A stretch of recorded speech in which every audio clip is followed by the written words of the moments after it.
Praise lord. ప్రభువును రక్షకుడైన యేసుక్రీస్తు నామములో ప్రియ దేవుని బిడ్డలైన వారందరికీ హృదయపూర్వకమైన వందనాలు.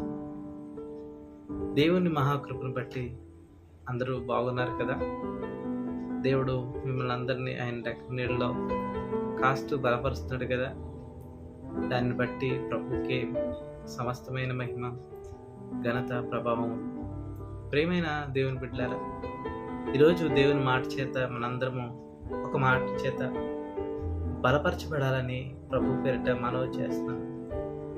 ఆ ఒక్క మాటను మీ ముందు పంచుకోవాలని ప్రేమపూర్వకంగా మనవి చేస్తున్నాను. దయచేసి కొద్ది నిమిషాలు ఈ వీడియో నందు లక్ష్యమించాలని ప్రభు పేరిట మనవి చేస్తున్నాను. మత్తయి సువార్త 5వ అధ్యాయంలో ఒక మాట మనకి కనబడుతుంది. ఆ మాట చాలా గొప్పగా దేవుడు పలికినట్లుగా మనం చూస్తాం. నిజంగా ప్రియమైన దేవుని బిడ్డలారా, అది కొండ మీద ప్రసంగంగా మనందరం పిలుచుకుంటాము. దేవుడు తనకిష్టమైన వారిని పిలవగా వారి ఆయన యుద్ధకు వచ్చినప్పుడు యేసు ప్రభు వారు ఇలా మాట్లాడతారు. మొట్టమొదటి మాట ఆయన కూర్చుని ఒక మాట పలుకుతారు. ఆ మాట నేను చదువుతున్నాను, దయచేసి వినాల్సిందిగా ప్రభు పేట మనవి చేస్తున్న మాట ఏంటంటే, ఆత్మ విషయమై దీనులైన వారు ధన్యులు, పరలోక రాజ్యము వారిది అనని మరి సాక్షాత్ దేవదేవుడు ఈ మాటను పలుకుతున్నాడు. ప్రియ దేవుని బిడ్డలైన వారందరికీ హృదయపూర్వకమైన మనసుతో మీరు వినాలని ప్రభు పేట మనవి చేస్తున్నాం. అదేంటి అనగా, యేసు ప్రభు వారు పరలోక రాజ్యం ఎవరికి దక్కుతుంది అని అంటే, ఆత్మ విషయంలో దీనులైన వారిని దేవుడు పరలోక రాజ్యం ఇస్తానని వాగ్దానం చేస్తున్నాడు. ప్రేమైన దేవుని బిడ్డలారా, అది ఎంత నమ్మదగిన మాట చూడండి. ఆత్మ విషయంలో దీనత్వం అంటే ఏంటి, అసలు దీనులంటే ఎవరు అని మనం ఒక్కసారి ఆలోచన చేస్తే, తను కలిగి ఉండి కూడా ఇది నా శక్తి కాదు, ఇది దేవుని బలము అని ఎవరైతే ఒప్పుకుంటారో, దేవుడే ఇవ్వబట్టి నాకు ఈ బలం వచ్చింది అని ఎవరైతే తనను తాను తగ్గించుకుని ప్రభువు నామాన్ని హెచ్చిస్తారో వారు దీనులుగా ఎంచబడతారని బైబిల్ గ్రంథం సెలవిస్తుంది. కనుక ఈ యొక్క ఈ దైనందిన జీవితాల్లో, ఈ జీవిత పయనంలో మనము దీనులుగా బ్రతికినట్లయితే, ప్రముఖంగా ఆత్మ విషయంలో దీనత్వం కలిగి ఉంటే కనుక ప్రభు వారు అంటున్నారు, నీ కొరకు పరలోక రాజ్యము సిద్ధపరచబడి ఉన్నదని దేవదేవుడు మొట్టమొదటి మాట తెలియజేస్తున్నాడు కొండ మీద ప్రసంగంలో. అసలు ఆత్మలో దీనత్వం అంటే ఏంటి అని మనం ఒకసారి పరిశీలన చేస్తే మనందరికీ తెలుసు దావీదు యొక్క జీవితము దేవుని యొక్క జీవితానికి లేదా దేవుని యొక్క హృదయానికి దగ్గరగా ఉన్నట్లుగా మనం చూస్తాం. అందుకని అపోస్తుల కార్యంలో ఆ మాట చూస్తాం. అతడు నా ఉద్దేశములన్నీ ఎరిగినవాడు అని ఆయన తన యొక్క దావీదు నా హృదయానుసారుడు అని సెలవిస్తాడు. అంటే ఆ మాటలో అర్థము, నా మట్టుకు నేను గుర్తు చేసుకున్నప్పుడు జ్ఞాపకం, దావీదు హృదయము దేవుని హృదయముకు దగ్గరగా ఉన్నది, లేదా దావీదు హృదయం ఎలా అయితే ఆలోచిస్తుందో దేవుని హృదయం కూడా ఆ రీతిగానే ఆలోచిస్తుందేమో. అందుకనే నా హృదయానుసారుడు అని అన్నాను. ప్రేమైన దేవుని బిడ్డలారా, ఇక్కడ ఆత్మ విషయంలో దీనత అంత అలాంటి దావీదు, అలాంటి వ్యక్తి ఒకానొక రోజునాడు పాపంలో పడిపోతే, ఆ పాపము పరిపక్వమై జీవితం యొక్క స్థితిగతులు అన్నీ మారిపోయినప్పుడు, తారుమారైపోయినప్పుడు, ఆ పాపాన్ని ఒక దైవ సేవకుడు వచ్చి ఆ దైవ సేవకుడు వివరించినప్పుడు, ఆ యొక్క స్థితి సంభవించినప్పుడు వెంటనే తన స్థితిని తాను గమనించుకుని, నిజమే నేను పాపము చేసి తిని అని అంటాడు దావీదు. ఆ యొక్క తగ్గింపును దేవుడు చూశాడు. ప్రియమైన దేవుని బిడ్డలారా, ఆ మాటను మనం ఎక్కడ చూస్తాము?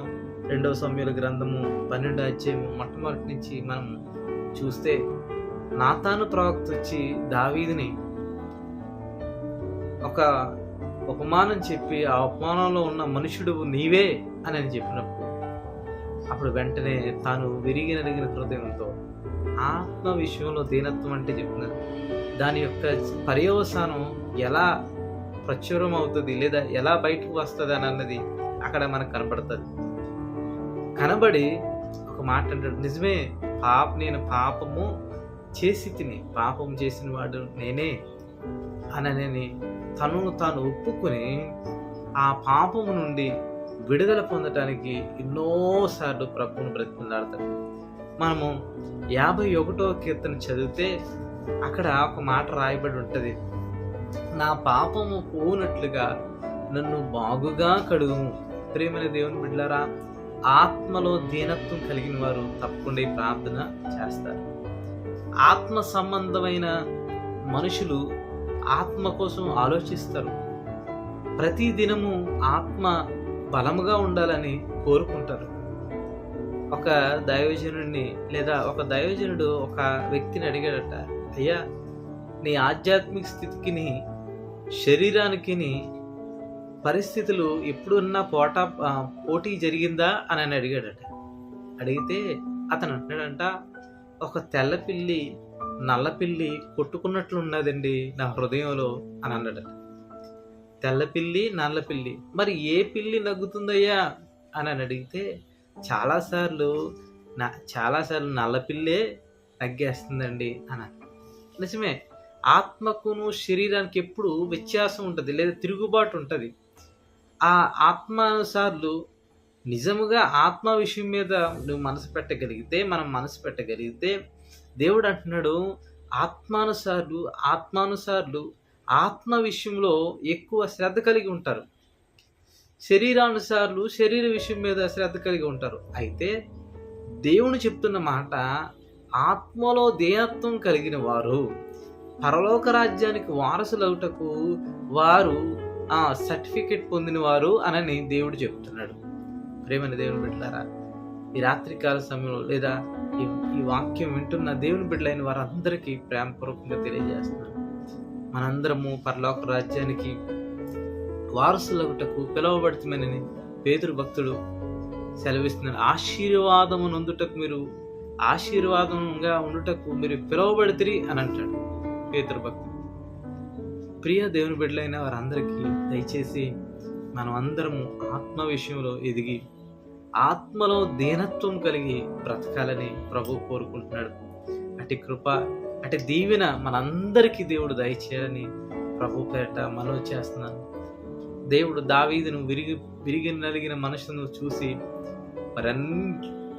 మరెన్నడూను దావీదు ఎట్టి పాపము చేయకుండా దేవుని హృదయాన్ని గెలుచుకున్నవాడిగా యేసు ప్రభువారు దావీదు కుమారుడా అనిపించుకునేలా దావీదును దేవుడు వాడుకున్నాడు.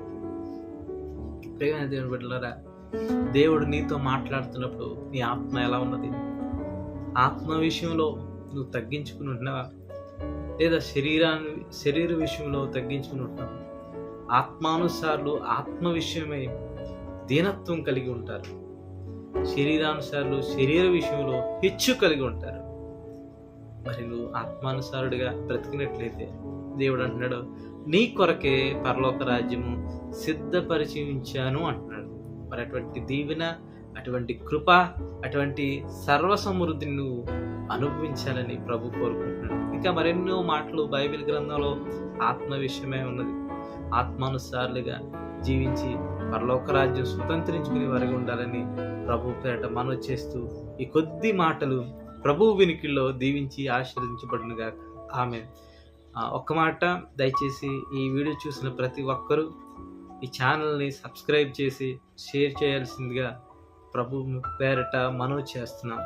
దేవుడు మిమ్మల్ని మీ కుటుంబాలని దీవించునుగాక. ఆమె.